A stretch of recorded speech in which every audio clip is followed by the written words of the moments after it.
Hey everybody, this is Dan with Pain Free You. Today I am delighted to bring you Miriam from Malta, which is a small island in the Mediterranean, pretty close to Sicily. And she wanted to share her success story. And so, Miriam, thank you so much. If you would introduce yourself, tell us a little bit about you, and then you can get into your story as far as what kind of symptoms, when they started, what was going on, what you went through medically, how you found out about the mind body stuff, and bring, Sure. bring us all the way home to how you're doing now, and maybe share some tips as to what really helped you turn the corner and start getting better. Sure, Dan. Thanks very much, first of all, for having me here. So I'm Miriam, as Dan said. I'm from the island of Malta, where nobody has heard about TMS. Right. And I used to work previously as a translator, then a content writer. And today I'm more into the mind-body world. So my symptoms actually started, I think, very, very early on, and I didn't realize, like when I was about 6 years old, Oh, wow. actually. Actually, when I was 7 years old, the doctor diagnosed me with psychosomatic pain in my stomach. Okay. And I kind of understood because I actually knew the reason why I was having that pain, but I wasn't able to articulate it. I wasn't able to express it. So I knew what was worrying me, but yeah, there was no therapy, nothing. Right. So I've always been or used to be, let's say, an anxious person. Mhm. So from childhood. And but it wasn't until I was like 28, almost 28 years old, when I got my real, like the symptom that persisted, let's say, because I used to have maybe some symptoms on and off. The stomach pain went away eventually, because in childhood and teenage years, there are other nice experiences you have, so I wasn't like, it didn't consume me back then. So it was only when I was like 28 years old that I started having shoulder pain, and it started to consume my life, right? So I'm a rock climber as well, by the way, and I blamed it on a rock climbing injury, and it might really have started with an injury, because I remember once, like, I was climbing something really tough, and I felt this pull in my shoulder. So it was quite painful in the moment, but then the next day I was like, yeah, it will be okay. I didn't worry too much about it, but somehow it lingered. And a friend of mine encouraged me to take physical therapy.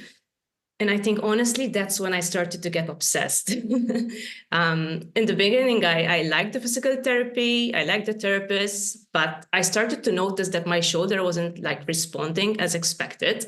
And after a couple of months, I told the therapist, and he was like confused himself. So that didn't give me much confidence. And there was something he told me. He told me it might be a tear. And if it's a tear, then you should consider like not climbing anymore. Well, the worst news you could have ever heard, right? Yeah, it was. And that got me into the cycle of like seeing other doctors and specialists. Eventually, I got an MRI, and they did find something on the MRI, actually. They found what is called Hagel lesion, a humeral avulsion, like a part of the ligament is torn off the neck of the humerus, something like that. Okay. So, and they did recommend surgery for it. I mean, the only way to fix that, let's say, that damage is through surgery. So that was what was recommended. Mhm. But when I went in to see the surgeon and he was examining me, he told me, like, I can fix that. It's not a problem, but I can't guarantee that your pain will go away. And I was like devastated.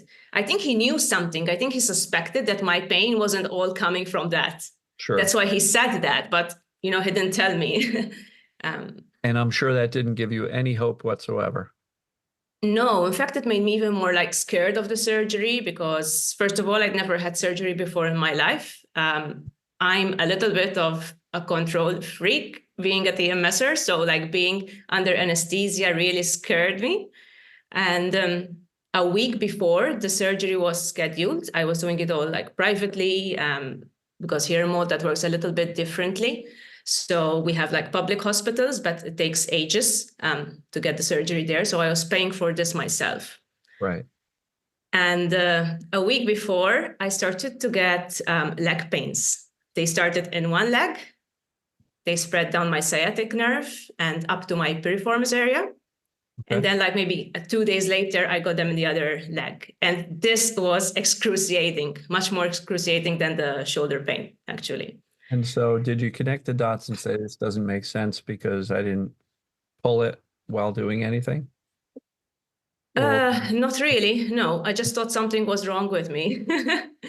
And I canceled the surgery because I thought I had to deal with this leg problem first because I could barely walk. So I thought this is more serious. Let's deal with this first, and then we see about the shoulder later. And as you can imagine now in hindsight, by the way TMS works, when you get a new symptom and it's much stronger, the other symptom, you don't feel it as much. So I'm kind of grateful because it got me to cancel the surgery, actually. Yeah. So but your shoulder started feeling better when your legs started hurting. Yes, because my leg pain was way, way worse. Classic. I think it was the pain from like sheer fear of the uncertainty of it all, of the surgery. So I was in such a high fear mode that it was so intense that I could also see like visible spasms in one of the legs. So it was, as you know, like also physical. It was cramping all the time. Yeah, spasms. Yeah. It's like it's like a Charlie horse that doesn't stop. Yeah. And a really confusing time. I had no idea what was happening. I just thought like something was, my body was degenerating or something, And shortly after that, actually, I also started getting nerve pain in both my hands and arms. Oh, wow. It started to hurt to type. And these nerve pains, like they were like you're having shocks through your arms, so like electric shocks. And I visited a nerve specialist, and he just did a basic test, and he said like, if you do any more sport, you're going to really hurt yourself, something like that. Even though to be honest, I wasn't doing any sport when the nerve pain started. So it's really like, I was sure it wasn't that connected, And I remember I walked out of his clinic. And by the way, this was a guy with like years of experience. I mean, he should have been retired, actually. He was an old doctor. And I just walked out of his clinic crying because he called back after me as well, telling me, and remember, don't do any like vigorous sport or anything like that. So, Wonderful. I kid you not, then the following weekend, we were taking a break and I was just swimming. And as I was swimming, there were like some rocks on the side. And I decided to just like touch the rocks because I was missing them so much, from my rock climbing days. And I just did this. I didn't like pull myself out of the water or anything.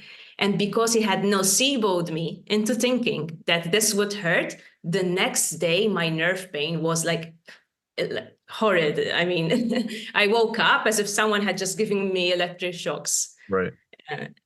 So in hindsight, you now know what's going on. The perception of danger said the word nocebo. And for anybody listening who doesn't know what that is, it's the opposite of placebo. Placebo is a belief that something will be good for you. Nocebo is a belief that something will be bad for you. And so that's what Miriam was referring to. So I'll let you continue.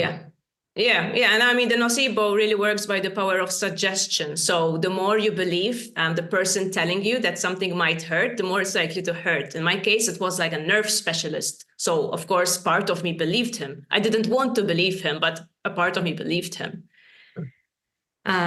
And this is the interesting thing then, that I went to another nerve specialist a little bit later, and I actually had the tests. What's it called? EMG? No, that's the electrical test that they do for the nerve conduction, something like that. Yes. And he told me, no, nothing's wrong. He told me, I think it might be subjective. And he stopped there. And I'm like, what do you mean subjective mean? Yeah, he didn't explain. I was like, part of me got it. Like he was saying that I'm like imagining it. But he didn't know how to explain it. I think, again, he had an idea what was going on, but he couldn't like bring himself to tell me Didn't know how to explain it in a way that would make sense. Yeah, I think only in hindsight then when I started to learn about TMS that I realized, and that actually helped me, build that evidence list. As I remembered what he'd said, it's like, aha, he hinted at this. So that actually helped in the end when I Oh, realized what yeah, he you got meant. lots of evidence. Yeah, oh, yeah, for sure. So yeah, it kept getting worse until I was feeling really desperate. I even had suicidal thoughts.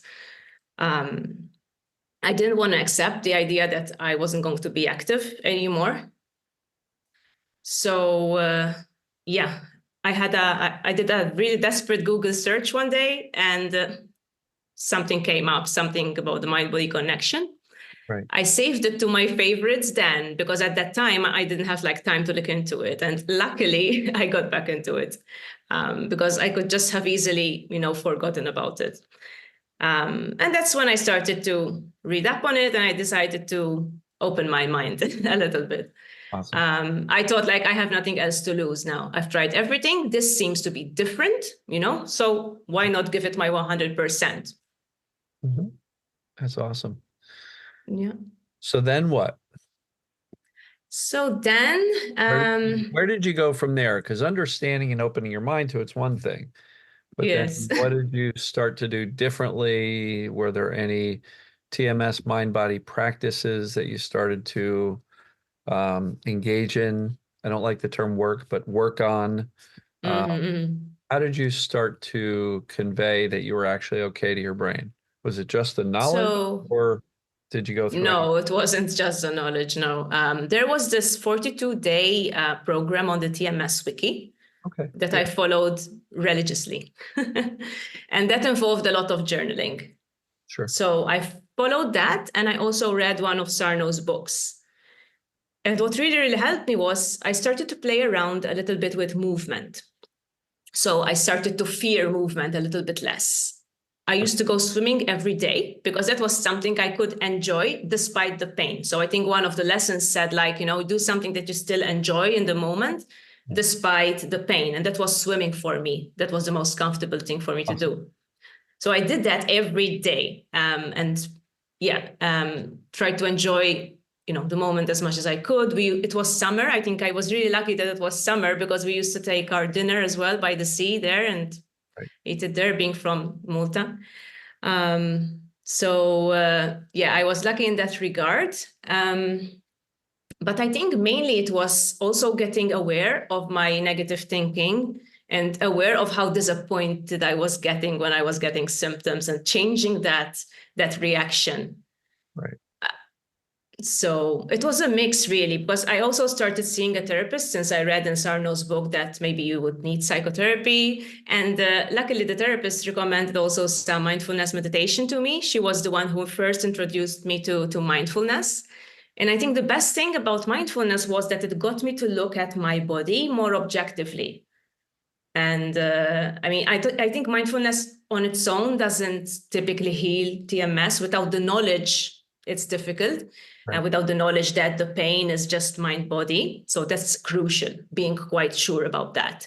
But then the mindfulness component came in when it came to the way I was reacting to my body to help change those reactions. Because I remember, especially during the body scan, there was this guided body scan saying, be with what there is, be okay with what there is, Mhm. observe it objectively. And that was something that obviously I wasn't doing before. I mean, I'd never heard of before. So I think that really, really helped. And the funny thing is that when I told my therapist like a few weeks later that I was feeling better, she was surprised because she didn't expect it, even though she was the one who recommended me the mindfulness, because she wasn't like a TMS practitioner or anything. She just knew it was beneficial in general, you know? Yeah. So one of the things I'll point out, I think mindfulness, as you're describing it, the mindfulness meditation, becoming aware of your symptoms objectively, you're pulling the emotional charge away from it, Yes. and you're just kind of observing it. Another word that I use a lot more, because I'm not a huge meditation guy, as you probably know from watching my videos. I don't Mhm, teach mhm, it or talk about it. It wasn't really part of my solution. But mhm. another word for mindfulness is awareness. Mhm. And so Yes, no, being definitely. aware of it, but not reacting to it with the fear and the emotional charge is very powerful. And that's essentially what you've experienced through the practice of mindfulness and meditation. Mhm. And in fact, then what was crucial for me wasn't just like sitting down for 10 minutes and doing that. I was bringing in the same awareness, the same objective awareness in my day to day. And that's when I got aware of how I had been reacting before, of all the disappointment and the fear. So that's why it helped me. It was just a tool. Mindfulness is just a tool. You Yeah. could, you know, And I do just want to point out there's a lot of people who say, what are the tools? Oh, mindfulness meditation. I'm going to do that for 20 minutes a day. And they do that. But then the rest of the day, they're reacting in their mm, old way, which is still the fear, the freak yes, out, the catastrophic thinking. But how come I did the tool? I've been doing it every day. How come it's not working? Well, it's not just what you do during that 20-minute time frame or 10-minute time frame, mm, like you pointed out, which is yeah, brilliant. It's what you do all day throughout your day-to-day activities and being aware of it and noticing your response to the symptoms. That's one thing I point out all the time. How we respond yeah, to the symptoms is the number one opportunity to teach the brain that we're actually okay. Because if we're not freaking out and being in a panic, then the brain's going to notice that, wow, look at Miriam. She's not yeah. really terrified anymore. Right. Yeah. So brilliant. I'll let you go. Keep going. That's fine. No, I mean, it's a good point. I like to use the word embody. You need to embody your new beliefs and mindset. It's not just, yeah, doing them for 10 minutes a day or something like that. In fact, I don't think mindfulness would have worked for me if I hadn't known that I had a mind body condition. Oh, Because definitely let's not. say I had something else that was serious, that was really killing me, um, Yeah. if I kept believing that, I don't think it would have worked. I think it worked because I now had this new knowledge that gave me so much hope and confidence. And I was doing my best to just rewire that old pattern. Beautiful. So yeah, It's within the context of knowing it's TMS, as I refer to it, perceived danger creating the symptoms.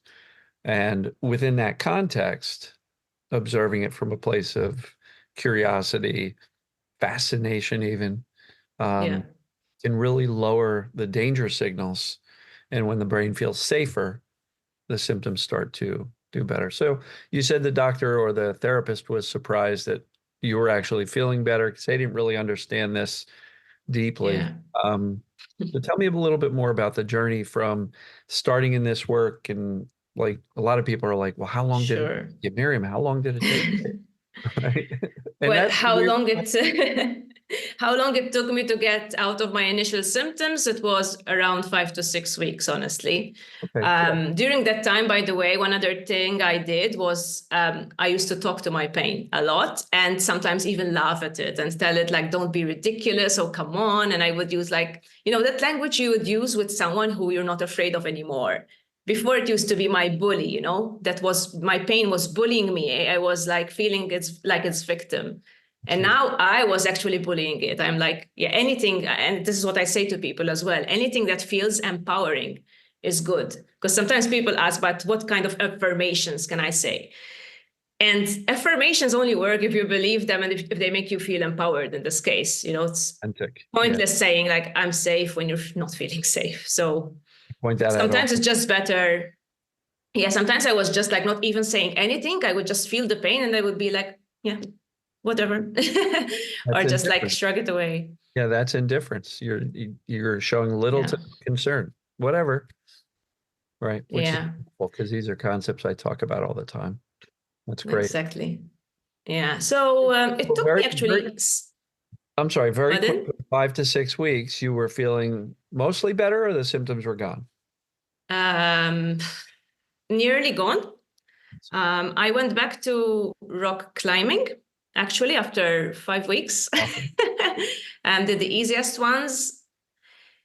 And then they were gone so this is interesting actually. I always mention it. So I still had some lingering pains in my legs, from the sciatica pain. Sure. And I was thinking like, okay, I'm not like 100% there yet. I thought, what am I avoiding? What's the problem? What's keeping this lingering pain? Mhm. And then I thought like, I am not running. Now, I'm not a runner, but before I had TMS, I didn't think twice about running up the stairs or, just if I'm in a hurry, I would just run for 100 meters or something like that. Yeah. So I found a good day. It was nighttime. I was just walking my dog and I thought like, okay, I'm going to break into a run. And it was just like 50 meters or something, but was something that I hadn't been doing. And I realized that it was the fear that had been keeping me from it. Mhm. So actually, I kid you not, after that mini run, my leg pains went away completely. It was as if I was telling my brain, like, yes, of course we can do this. Of course it's harmless. And I totally broke that connection that night. Because for as long as I was avoiding it, I was still telling myself that maybe there's a problem. And that's a conflict there. I like to talk about conflicts a lot because I think they're one of the main stumbling blocks in TMS. That conflict between believing that you have a mind body problem, but a part of you still believes that you can't do this or that, you know? Yeah, I like that conflict word. That's really important. Yeah. Okay, so So, yeah.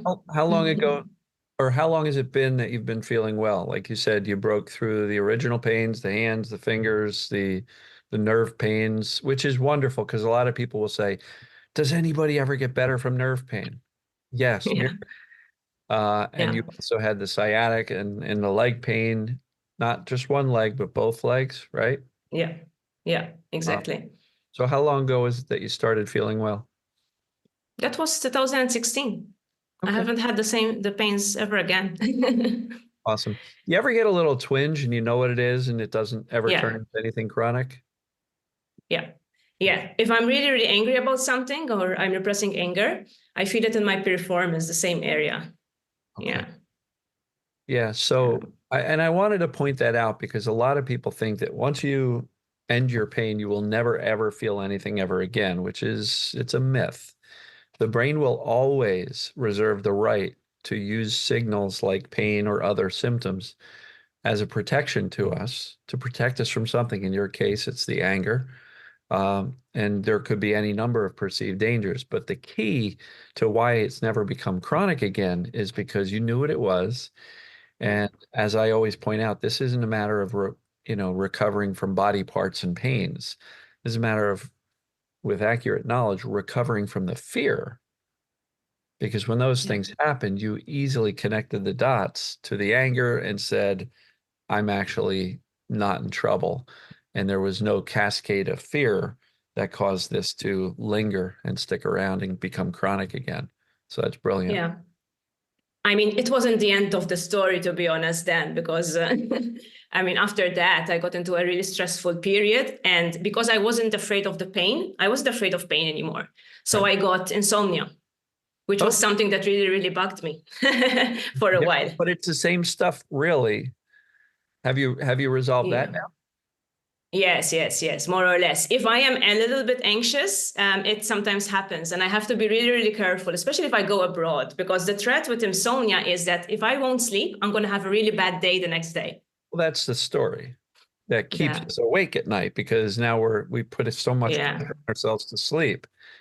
So any words of advice regarding the insomnia? Like how did you overcome that? And what was the mindset and what was the way that you were able to make that much less of an issue?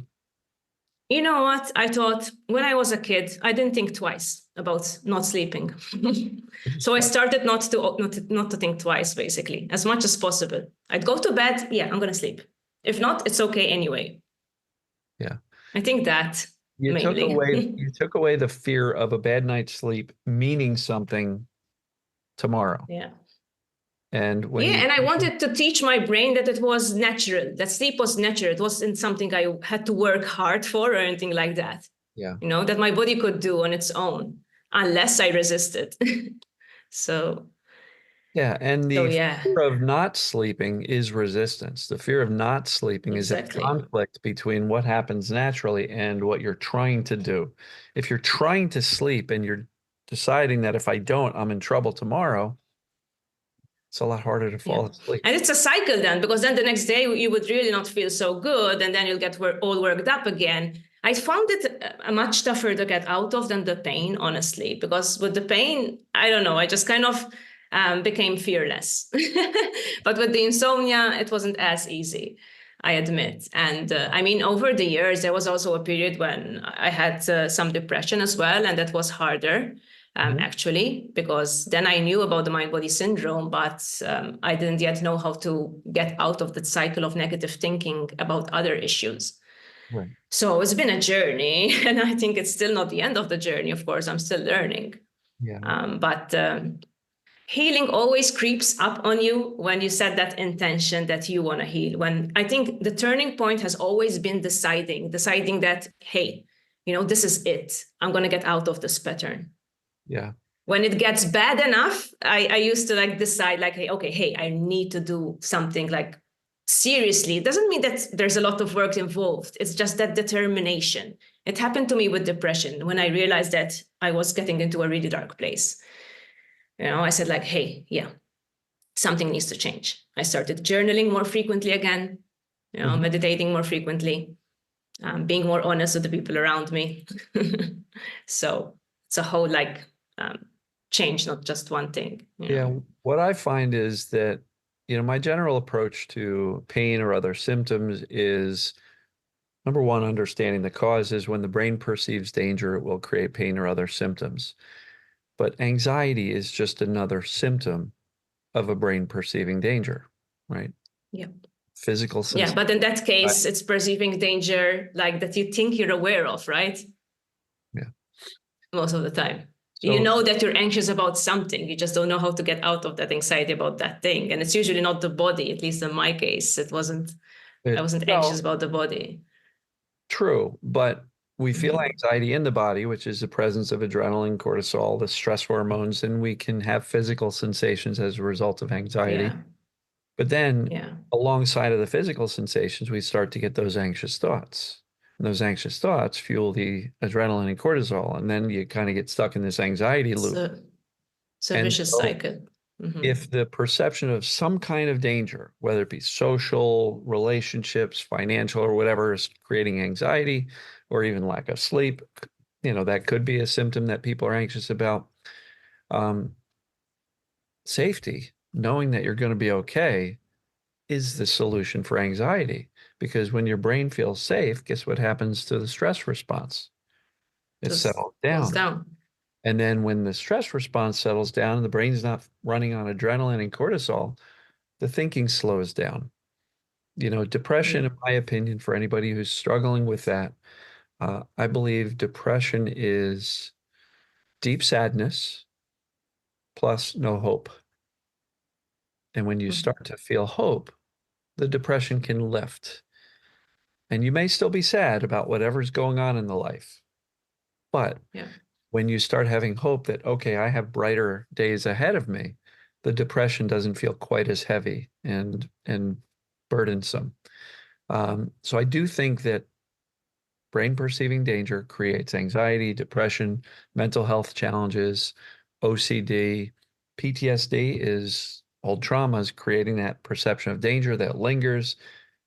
How do we overcome that? I'm safe now. I'm okay now.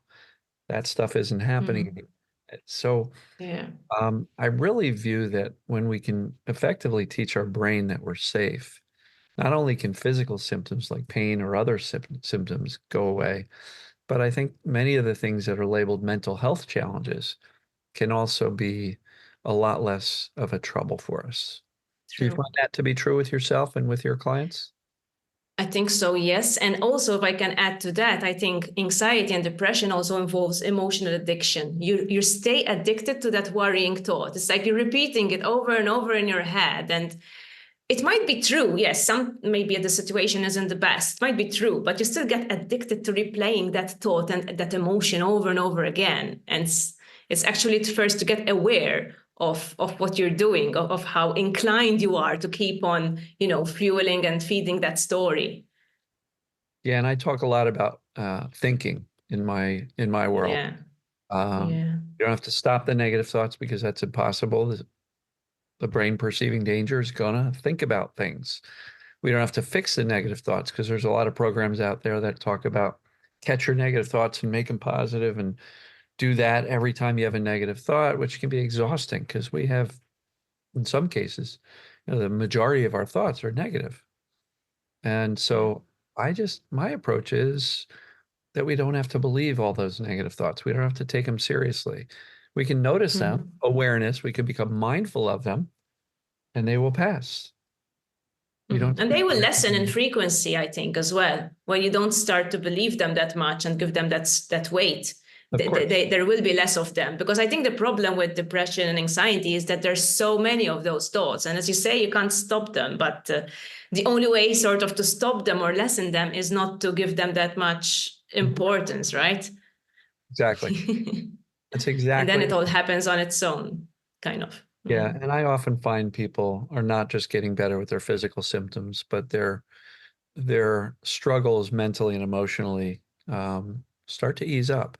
They start to find Mm. some joy and happiness, and it's just a natural outcome, not only of not hurting anymore or not being sick in quotes anymore with a wide variety of symptoms, but also just by recognizing these concepts that you are sharing that I agree with Yeah. about teaching the brain we're okay, being mindful and saying I don't have to react the same way. And I think a lot of mental health things is having these negative thoughts and reacting to them as if they're true, and they're not always true. So, Yeah. And I think even if the situation is true, let's say you're in a bad situation, you can't say it's a good thing. I think just like, it's still an addiction to keep on replaying them, to keep on giving them that weight, because then you lose perspective. You're just, just seeing the bad things. You just lose perspective and lose sight of all the other things that you could be enjoying out of life. yeah. Okay.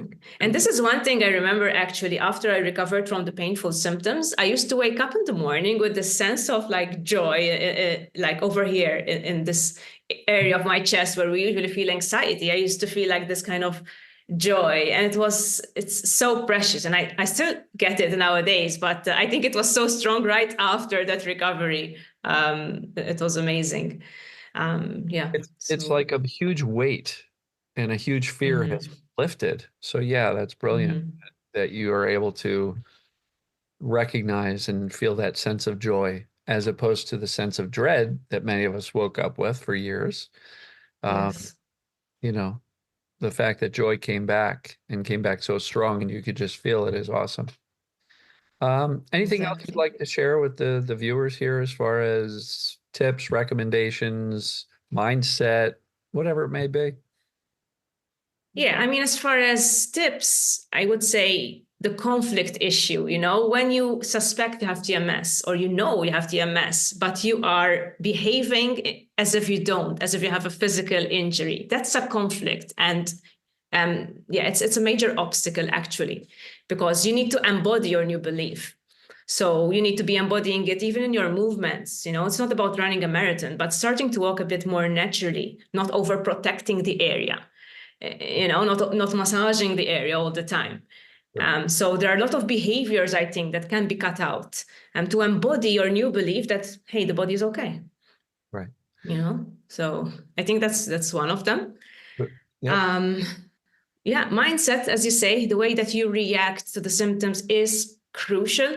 Mhm. With indifference, as we said, maybe even making fun of the symptoms. It's actually I say to my clients as well, like the fastest way to recover is to be able to smile or laugh at your symptoms. But I don't say it to everyone because I know that some people will not like that. Because when you're in a certain situation, I understand that the last thing that you want to do is smile or laugh. So I just say it because it is, I think, the quickest way. If you're ready for it, that you're just, yeah, smiling or making fun of your symptoms. But it's the attitude. I like to use the word attitude a lot. So it's your attitude that has to change. You don't need to journal every day, although that helps with the accumulation of certain stressors or anger. But the most important thing is still the attitude towards your symptoms. So change your relationships to the symptoms Mhm. so that you can view them as less of a problem.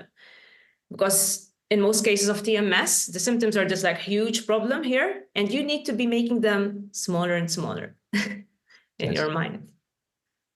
Yeah, give them So, less significance and importance because, you know, at the end of the day, TMS, perceived danger, pain, other symptoms, by definition means you're actually okay. It's just the brain perceiving danger that's turning on these symptoms. So why should something that's just a false alarm be super important to you? Now, I know how bad it hurts. I know how scary it is, yeah.